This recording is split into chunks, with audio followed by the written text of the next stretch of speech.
Bienvenue à tous, mesdames et messieurs, bonjour. Aujourd'hui, nous allons nous entretenir avec M. Francis Camille Tati. Il est administrateur maire de la communauté urbaine de Tiamandassi. Avec lui, nous allons parler de lui en tant qu'administrateur, puis homme politique. Monsieur Tati, bonjour. Bonjour, monsieur le journaliste. Voilà, avant de rentrer dans le vif du sujet, nous allons vous proposer de suivre ce portrait que nous avons fait pour vous. Suivons.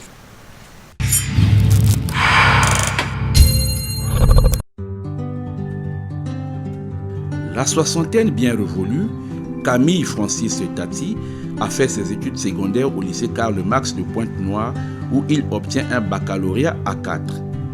De 1977 à 1980, il fait ses études du premier cycle à l'université Marin-Ngouabi de Brazzaville.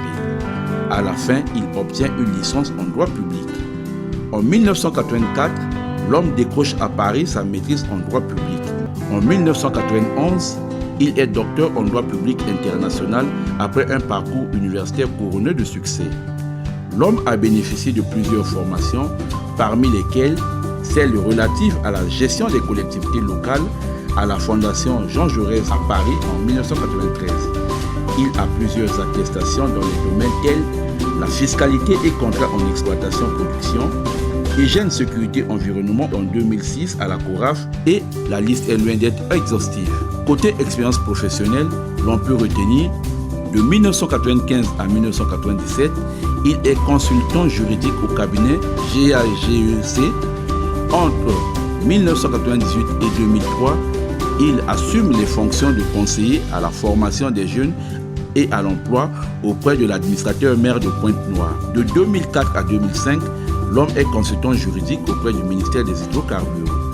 De 2005 à 2011, Camille Francis Tati est assistant du directeur central de la cellule antipollution au ministère des Hydrocarbures. De 2011 à nos jours, le choix a été porté sur lui pour occuper la fonction d'administrateur maire de la communauté urbaine de Tiamandassi. Un poste qui cadre d'ailleurs bien avec le profil de l'homme qui a une connaissance parfaite de la gestion des collectivités locales. Voilà, nous venons de suivre tous le portrait. Monsieur l'administrateur maire, est-ce que cette présentation est complète? Oui, plus ou moins, c'est pas exhaustif, mais c'est complet, je me retrouve là-dedans. On nous a dit que vous avez aussi marqué vos pas au niveau du journalisme. Ça s'est passé comment? Oui, après ma licence de droit en 1980, il était question qu'on aille en France pour suivre le 3e cycle. Mais pour des raisons économiques, le voyage n'a pas pu se faire. Le gouvernement de la République nous a envoyés à la production. Donc certains sont allés dans les ministères des Finances, le ministère du Commerce, de l'Économie, et moi je suis allé au ministère de la Communication et j'ai été affecté au journal Moueti avec comme directeur Claude Bivois, un ancien journaliste décédé. Que peut-on retenir de vous en tant qu'administratif? Bon, en tant qu'administratif, j'ai roulé ma bosse un peu partout. Bon, je vous ai parlé de ce qui concerne le journalisme. Voilà. J'étais, on peut dire, pigiste. Et après, je me suis retrouvé dans l'administration au niveau des collectivités locales. J'ai servi sous le maire Tister Chikaya. Quand je suis rentré de France, voilà, j'ai prêté mes services à la mairie quand M. Jean-Pierre Tister Chikaya était maire. Donc on était pour élaborer un projet concernant l'assainissement. Voilà. Et voilà, l'expérience, après, il y a eu des changements. Et je me suis retrouvé après avec le maire François-Luc Makosso comme son conseiller. Voilà, vous étiez conseiller à la formation des jeunes et à l'emploi auprès de l'administrateur maire de Pointe-Noire dans les années 2000 et 2003, si ma mémoire ne me trompe pas. Alors, que peut-on retenir de cette expérience? Oui, là, nous sortons droit de la guerre. Donc, la situation était un peu délicate. Il fallait reprendre en main cette jeunesse qui était plus ou moins perdue, donner une formation. On dit que la jeunesse doit se prendre en charge, que d'avoir des éternels assistés. Et d'où la mairie avait estimé que, au niveau du cabinet, il fallait que quelqu'un qui puisse s'occuper de ces questions. Et voilà, les jeunes Voilà, je trouvais des formations pour eux, pour qu'ils puissent s'en sortir, gagner leur bout de pain. Monsieur l'administrateur maire, peu de temps après, vous êtes sollicité pour être le consultant juridique auprès du ministère des Hydrocarbures. Et dites-nous en toute franchise, comment avez-vous fait pour jouer ce rôle assez complexe? Oui, rôle assez complexe. Voilà, c'est nous créons le MAR. Voilà, je suis même un des cofondateurs du MAR. Et le MAR avait pour président Jean-Baptiste Tati-Loutard, qui était ministre des Hydrocarbures. Bon, par rapport à mon profil de juriste, il avait estimé que je pouvais aussi servir au niveau du cabinet comme consultant juridique. De temps en temps, il y avait des dossiers un peu complexes. Moi, en tant que juriste, je pouvais aussi être utile au niveau du cabinet. Et j'ai fait plusieurs formations dans ce sens, au niveau de la fiscalité pétrolière et tout. Monsieur Francis Camille Tati, de 2005 à 2011, vous êtes nommé assistant du directeur central de la cellule anti-pollution au ministère des Hydrocarbures. Nous savons tous que la pollution des zones situées non loin des endroits où l'exploitation pétrolière se faisait pose de sérieux problèmes à la population. N'y avait-il pas une prise en charge pour ces populations qui subissaient la pollution? Oui, effectivement, quand on constatait certaines zones polluées, comme on dit, des parties des populations qui étaient lésées, on demandait à ces sociétés pétrolières de réparer le préjudice causé. Est-ce qu'il y avait vraiment un contrôle pour regarder cela? Parce que nous avons constaté par le passé les populations de la zone, surtout de N'Djeno, qui se plaignaient de la pollution quotidienne. Oui, c'est normal, ceux qui vivent dans la zone. Souvent ces odeurs-là, au niveau de N'Djeno, ces odeurs-là sont gênantes, comme odeurs-là. Mais au niveau de la gravité des faits, là c'est un peu secondaire. Il faut dire que c'est suffocant, c'est désagréable à vivre. Là.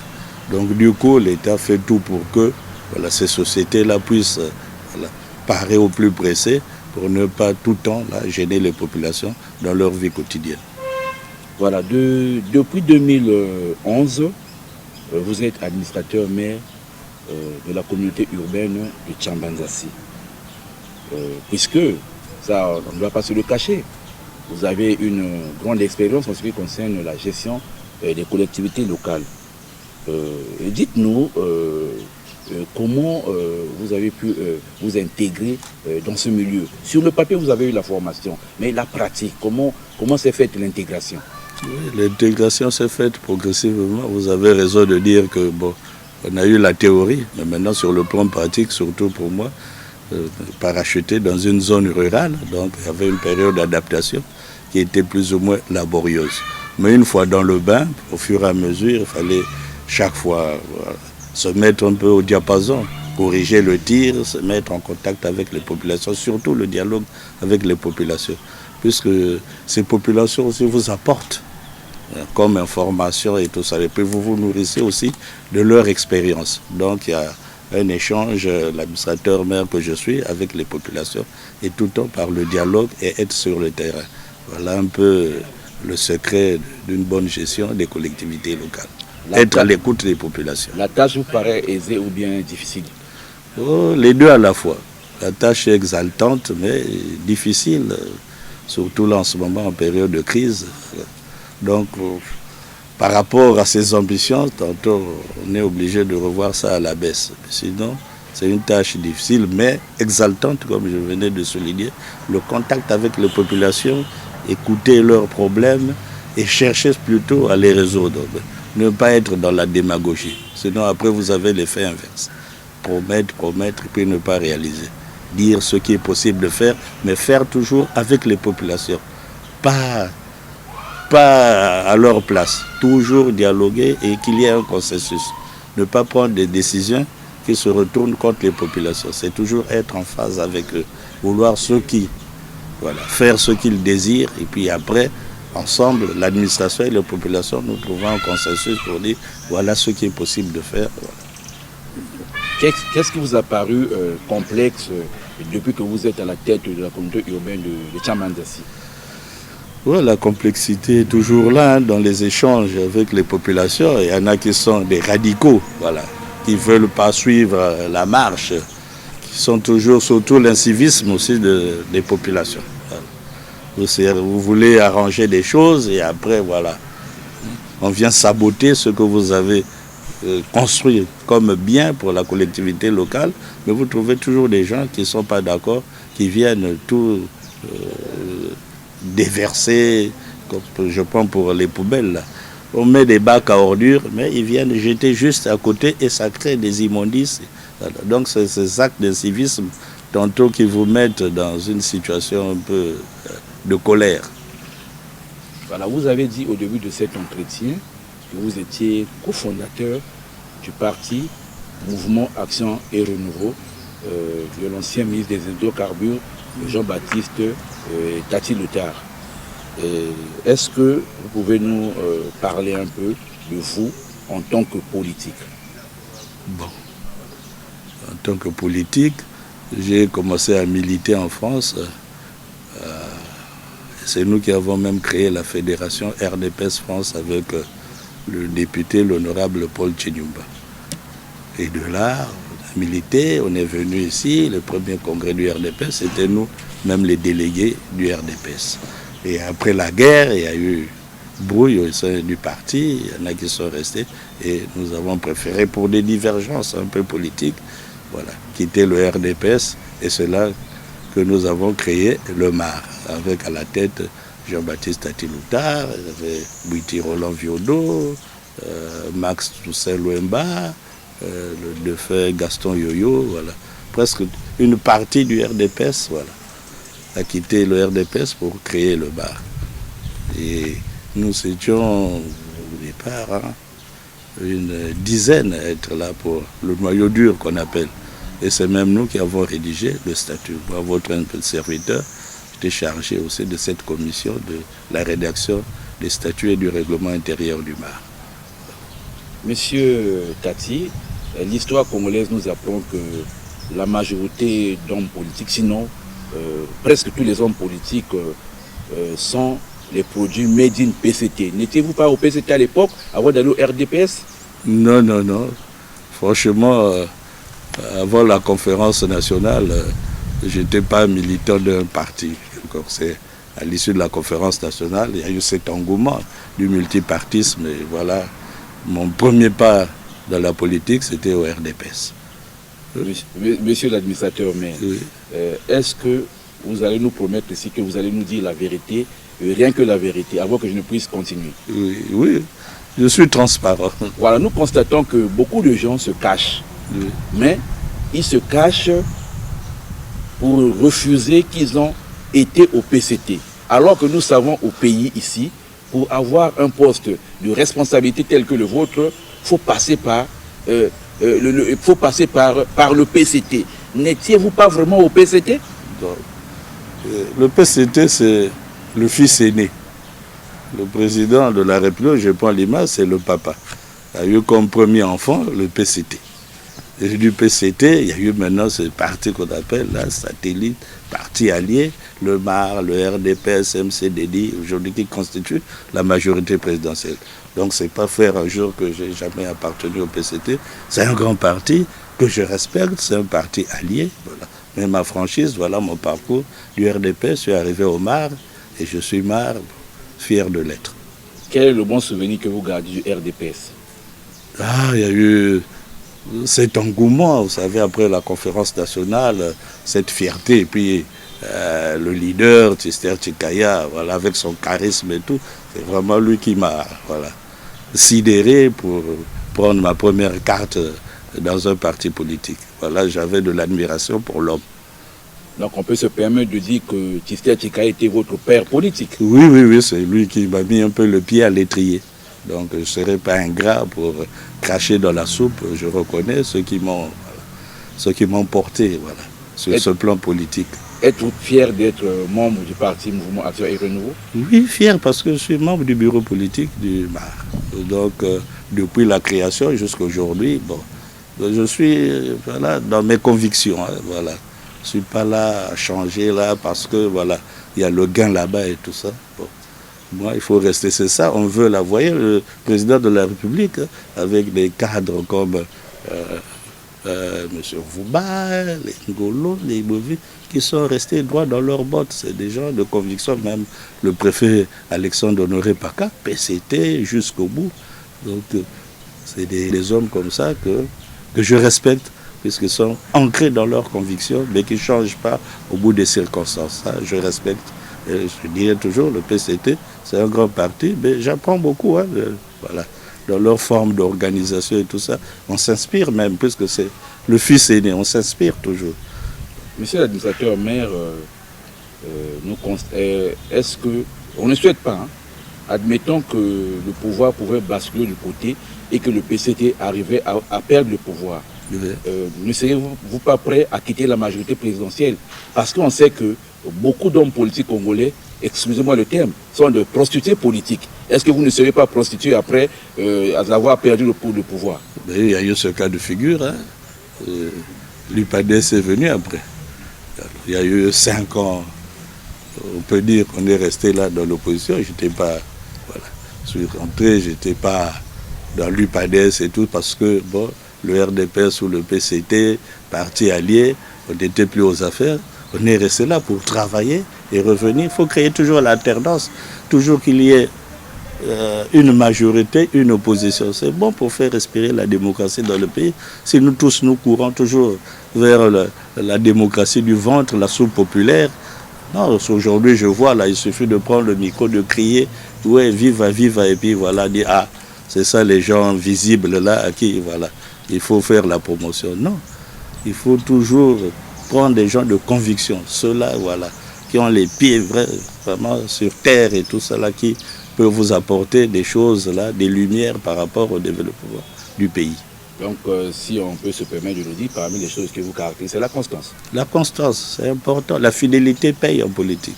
Voilà, le président Sassou, voilà, toujours, il récompense ses fidèles et tout ça. Il sait que, voilà, celui-là, il mérite, parce que d'abord, la première qualité dans la politique, c'est la fidélité par rapport à sa personne, par rapport à ses convictions. Aujourd'hui, le gain facile nous pousse à être un peu comme on appelle des caméléons.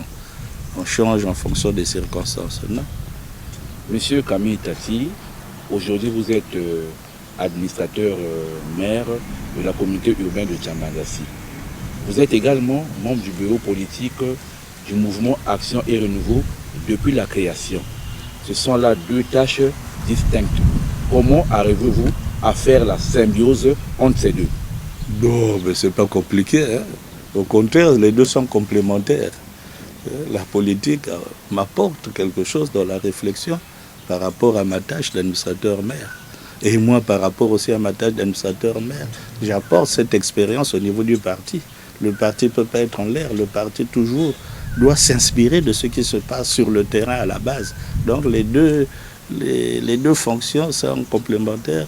Membres du bureau politique, administrateur maire, c'est partout. Il y a des ministres. Pourquoi ils sont députés? Parce qu'ils veulent toujours revenir sur le terrain, s'occuper des problèmes des gens de plus près. Donc la proximité avec les populations fait que voilà, ils reviennent députés, ils deviennent des conseillers municipaux ou départementaux. Puisque c'est là, nous puisons tous là, c'est cette réalité que l'homme politique doit avoir, ne pas diriger en l'air. Si vous étiez demandé d'opérer un choix entre la politique et l'administration, ce serait lequel? Non, les deux. Les deux. On vous dit d'opérer un choix. Oui, le choix, ça veut dire vous prenez soit un ou l'autre. L'homme politique a besoin de l'expérience du terrain de l'administrateur. C'est celui qui nourrit la réflexion politique. Mais tu ne peux pas faire la politique en niant cette réalité. C'est pour ça qu'il y a le gouvernement qui est l'exécutif. Et l'homme politique est là maintenant pour réfléchir, prendre du recul par rapport à la tâche quotidienne de l'administrateur. Monsieur Tati, nous avons tous écouté votre présentation. Vous avez une forte connaissance au niveau de la gestion des collectivités locales. Constat fait, certains, je ne dis pas que c'est vous, hein, certains dirigeants de ce pays ont eu des postes par rapport à l'appartenance politique ou bien parce qu'ils avaient un parrain quelque part. Et quand on essaie un peu de voir votre curriculum vitae, vous avez mérité. Bon. Est-ce que vous croyez vraiment en la méritocratie dans ce pays? La méritocratie, c'est voilà, un objectif à atteindre. Donc il y a des hauts, il y a des bas, mais c'est ce qu'il faut viser. Voilà. Les plus méritants doivent, comme on dit, avoir la place au soleil. C'est ça, c'est une émulation. C'est toujours par le haut, pas par le bas. C'est toujours par le haut. On dit, voilà, nous, quand on était gosses, on avait de l'administration pour les gens qui brillaient à l'école. Ah, je vais être premier comme X. Je vais être aussi meilleur comme les mêmes dans les compétitions sportives. Ah, je veux ressembler à Messi, je veux ressembler à Ronaldo. Parce qu'ils sont bons, ils sont meilleurs, ils méritent. Mais on ne peut pas tirer le pays par le bas. Donc c'est un objectif à atteindre. Ce n'est pas toujours facile. Pour même ceux qui nomment. Ce n'est pas toujours facile. Donc on est obligé de temps en temps de concilier. Voilà. Parlez-nous un peu de l'état de santé de la communauté urbaine de Tchambazassi. Comment se porte Tchambazassi? Non, Tchambazassi, la pandémie est partout, mais on essaie de sensibiliser les populations par rapport à cette pandémie Covid-19. Et d'ailleurs, le vaccin, c'est important. Voilà. Le président de la République, lors de son dernier passage, nous a stimulé que même autour des parents, des familles, pousser les gens à se faire vacciner. C'est important. Puisque quand on ne se fait pas vacciner, on est à la merci de cette pandémie. Donc là, c'est ce que je sais là-bas tous les jours. Voilà. Que les gens portent leur masque, que les gens puissent respecter ces distances barrières. C'est important. On croit que non. Comme on voit maintenant, non, il n'y a plus rien et tout. Bon, faut toujours dire qu'on n'est pas encore sorti de l'auberge. Voilà. La maladie est encore là, il faut toujours se protéger.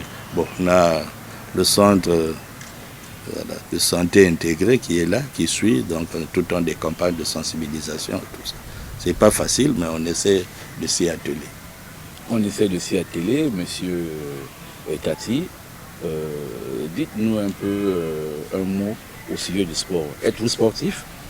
Bon, je ne suis pas pratiquant, mais je m'intéresse au sport, surtout le football. Ça, je ne manque pas les matchs, surtout de ce qui se passe en Europe. Il faut reconnaître aussi, chez nous, ça a un peu baissé, mais ces jeunes, quand le sport était développé, moi, en foot, je ne manquais jamais les dimanches de me déplacer, de suivre les compétitions sportives au niveau de Moana Foot le matin. Et l'après-midi, j'étais toujours au stade municipal pour suivre à l'époque Cheminot, V-Club, Abeille. Voilà. J'allais même aux entraînements, suivre les joueurs et tout ça. Là. Voilà. Donc c'était ça ma distraction. Mais je n'étais pas grand sportif. Non. Amoureux du sport, si ce n'est un secret, oui. Quelle est votre équipe préférée? Bon, mon équipe préférée aujourd'hui, de l'aile, c'est le Barça. C'est le Barça. Merci beaucoup, monsieur Francis Camille Tati, pour avoir répondu à nos questions. Nous espérons vous retrouver très prochainement. Merci, c'est avec plaisir. Bon, c'est bien de temps en temps des émissions là-bas pour que on puisse aussi connaître d'autres facettes de la vie politique, administrative et connaître aussi les cadres qui dirigent ce pays. Voilà. Et tout cela sous la bénédiction du président de la République. C'est son décret qui... Voilà. Donc cette confiance, il faut que nous puissions la mériter. Ce n'est pas dans les discours, il faut que vraiment dans les actes, on puisse être à la hauteur. Et comme on dit, il n'est pas dit que parce que vous avez des grands diplômes que vous serez le grand administrateur. Non, tout se concilie. Le problème, c'est sur le terrain qu'on doit nous juger. Pas par rapport à nos diplômes, pas par rapport à notre charisme, voilà. C'est par rapport à ce que nous faisons sur le terrain.